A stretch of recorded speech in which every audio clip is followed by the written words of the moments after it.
अपने औजारों के सामने खड़े होकर हाथ जोड़ता है। विद्यार्थी अपनी पुस्तकों को अपने मस्तक से लगाता है। इसी प्रकार सैनिक शस्त्रों की पूजा करते हैं। हमारे यहाँ हथियारों को कभी भी केवल हिंसा का साधन नहीं माना गया है। हमारे लिए शस्त्र केवल एक टूल नहीं है, शस्त्र केवल शक्ति प्रदर्शन के लिए नहीं है, बल्कि हम यह मानते हैं कि शस्त्र धर्म की स्थापना करने के यह साधन है। इसलिए भगवान श्री राम ने अपने धर्म धनुष से अधर्मी रावण का वध किया और माँ दुर्गा ने अपने शस्त्रों से असुरों का संहार किया। भगवान कृष्ण के सुदर्शन चक्र ने अधर्मियों को समाप्त किया। शस्त्र भक्ति आसुरी ताकतों के खिलाफ दैवी शक्ति के विजय का यह महात्म्य दर्शाती है। इसलिए जब हम किसी शस्त्र की पूजा करते हैं तो हम उसके साथ ही यह संकल्प भी लेते हैं कि इस शक्ति का प्रयोग केवल धर्म और न्याय की रक्षा के लिए ही किया जाएगा। साथियों, हमारा यह संकल्प ऐतिहासिक रूप से हमारे पूर्वजों से होते हुए हम सभी तक पहुंचा है। भगवान श्री राम ने अपने जीवन में इसी संकल्प को दिखाया था। जब उन्होंने रावण के विरुद्ध युद्ध किया तो उनके लिए वह युद्ध केवल विजय का साधन नहीं था, बल्कि धर्म की स्थापना का वह एक माध्यम था।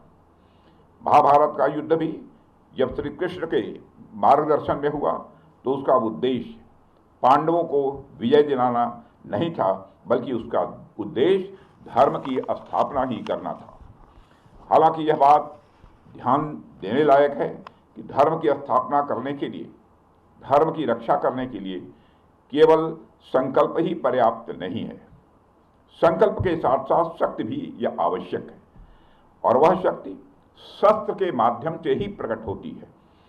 इसलिए हमारे यहाँ शस्त्रों की पूजा को भी उतना ही महत्व दिया गया है। शस्त्रों का सम्मान करने का एक अर्थ अपने सैनिकों का सम्मान करना भी है जो उन्हें धारण करते हैं। इसलिए हमारे पूर्वजों ने हमें यह मार्गदर्शन दिया, केवल शास्त्र, ज्ञान, विद्या और संस्कृत को ही संजोना पर्याप्त नहीं है, बल्कि शस्त्रों की शक्ति भी उतनी ही आवश्यक है। और हमारे पूर्वजों की वही शिक्षा आज भी हम सभी के अंदर है। ऑपरेशन सिंदूर में पूरी दुनिया ने इस बात का अनुभव किया है, और शस्त्र पूजा इस बात का प्रतीक है कि भारत सिर्फ शस्त्र की पूजा नहीं करता है, बल्कि समय आने पर शस्त्रों का इस्तेमाल करना भी जानता है। आप हमारे देवी देवताओं की प्रतिमाओं को ध्यान से देखिए। उनके एक हाथ में शास्त्र है तो दूसरे हाथ में शस्त्र है, क्योंकि हमें वह संदेश देते हैं कि शास्त्रों की रक्षा शस्त्र से ही की जा सकती है। अगर हमारे पास ज्ञान है लेकिन उसे बचाने के लिए हमारे पास शक्ति नहीं है तो स्वाभाविक रूप से वह ज्ञान नष्ट हो जाएगा। और अगर हमारे पास केवल शस्त्र है परंतु उनका मार्गदर्शन करने वाला जो ज्ञान चाहिए वह ज्ञान नहीं है तो वह शक्ति अराजकता में बदल जाएगी। इसलिए शास्त्र और शस्त्र का संतुलन ही हमारी सभ्यता को जीवंत और अजेय बनाता है।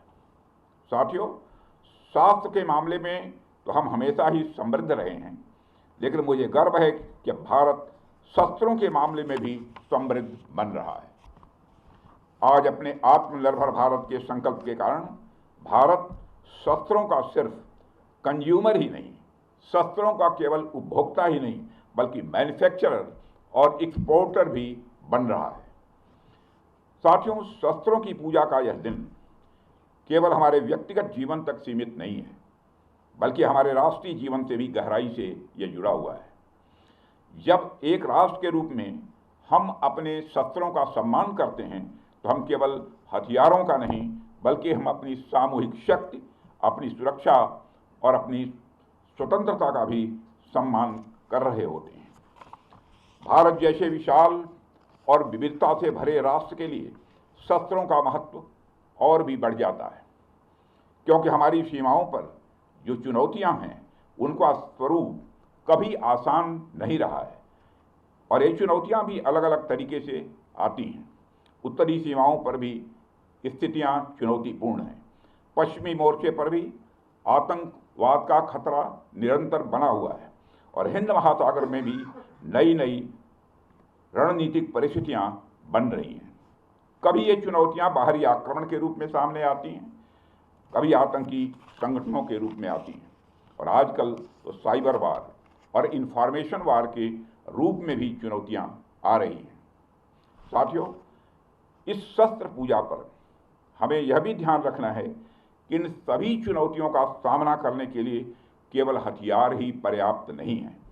इसके लिए मनोबल, परस्पर एकता और विश्वास भी उतना ही आवश्यक है। और पूरा देश इस बात पर विश्वास करता है कि हमारे सैनिकों के भीतर ये सभी मूल्य विद्यमान हैं और मुझे गर्व है कि हमारी सेनाओं ने बार बार यह सिद्ध किया है कि केवल शस्त्रों की शक्ति पर नहीं बल्कि अपने साहस और अपने संकल्प की शक्ति पर भी विजय प्राप्त करती है। साथियों, आज 2 अक्टूबर भी है। आज विजयदशमी के साथ साथ गांधी जयंती भी है। जब मैं मनोबल की बात कर रहा हूं तो स्वाभाविक रूप से हम सबका ध्यान महात्मा गांधी जी की ओर भी जाता है। वह तो अपने आप में मनोबल के एक ज्वलंत उदाहरण थे। उनके पास दुश्मन से लड़ने के लिए सिवाय मन की शक्ति के अतिरिक्त और कोई भी हथियार नहीं था। इसके बावजूद उन्होंने उस समय की सबसे शक्तिशाली साम्राज्य को घुटनों पर ला दिया था।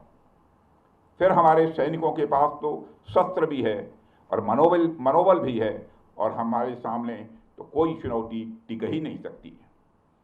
साथियों, ऑपरेशन सिंदूर के दौरान हमारी आर्म्ड फोर्सेज ने यह दिखा दिया कि भारत की संप्रभुता को चुनौती देने वाली ताकतें चाहे जहां कहीं भी छिपी हों, हम उन्हें ढूंढकर उनका खात्मा करने की शक्ति रखते हैं।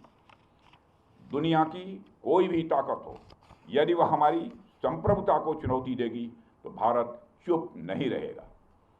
श्री रामचरितमानस में एक चौपाई में भगवान श्री राम ने भी कहा है, देव दनुज भूपति भट नाना, संबल अधिक हो बलवाना, जो रण हमहि पचारे कोई, लड़हि सुखेन कालु किन होई। मतलब वो चाहे कोई भी हो, यदि रण में हमें ललकारे तो हम उससे सुखपूर्वक लड़ेंगे, चाहे वह काल ही क्यों न हो। इसी प्रकार आज का भारत कहता है, चाहे आतंकवाद हो या किसी भी तरह की समस्या, हम सबसे निपटने और जीतने की पूरी क्षमता रखते हैं। साथियों, ऑपरेशन सिंदूर के दौरान पाकिस्तान ने लेह से लेकर सरक्रीक के इस इलाके तक भारत के डिफेंस सिस्टम को भेजने की नाकाम कोशिश की। भारत के डिफेंस सिस्टम को उन्होंने भेजने की एक नाकाम कोशिश की, जबकि भारत की सेनाओं ने अपनी जवाबी कार्रवाई में पाकिस्तानी एयर डिफेंस सिस्टम को पूरी तरह से एक्सपोज कर दिया और दुनिया को यह भी संदेश दे दिया कि भारत की सेनाएं जब चाहें, जहां चाहें और जैसे भी चाहें पाकिस्तान को भारी नुकसान पहुंचा सकती हैं। अपने सामर्थ्य के बावजूद हमने संयम का परिचय दिया, क्योंकि हमारी सैन्य कार्रवाई आतंकवाद के विरोध में थी।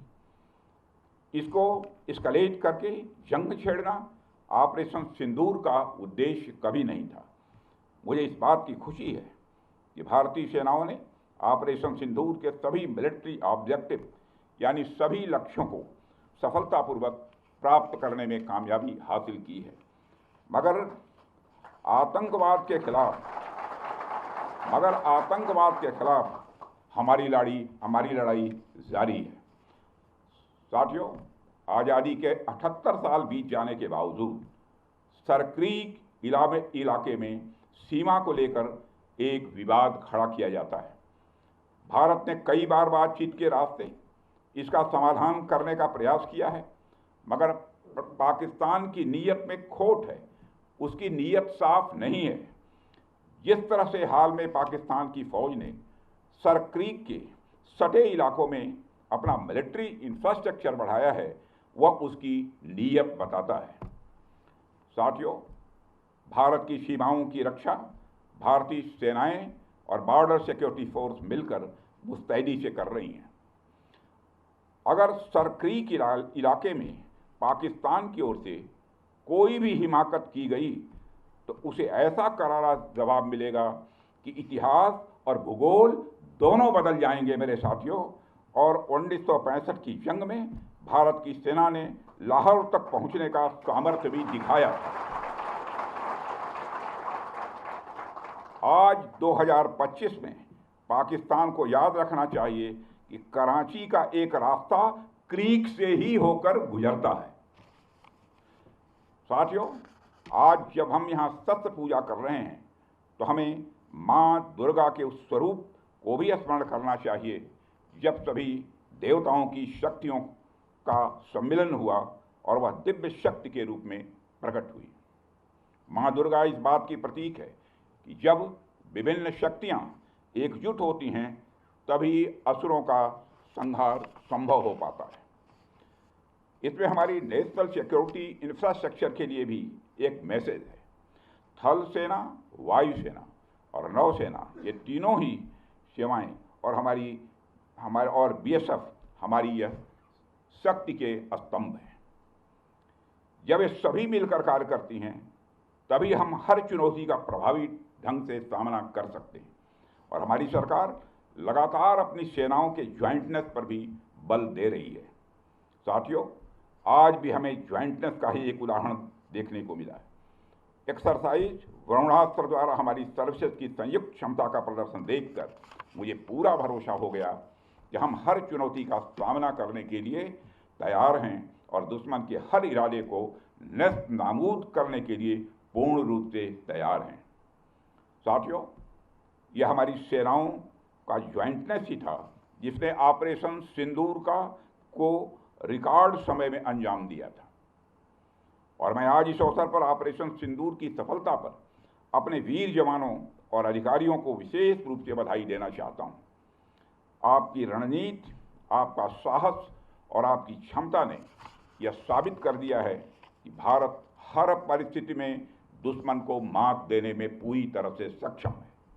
मुझे पूरा विश्वास है कि आप सबका साहस, आप सबका शौर्य इसी प्रकार भारत की प्रभुता, संप्रभुता और अखंडता की रक्षा करता ही रहेगा। अंत में शस्त्र पूजा के इस अवसर पर मैं माँ दुर्गा से ही प्रार्थना करता हूँ कि वह हमारे शस्त्रों को सदैव धर्म की रक्षा के लिए प्रेरित करे, हमारे सैनिकों को असीम शक्ति और वह साहस प्रदान करे ताकि वो इसी तरह अधर्म और आसुरी शक्तियों के नाश के लिए काम करते रहें और इस राष्ट्र को अजेय और अभेद्य बनाए रखें।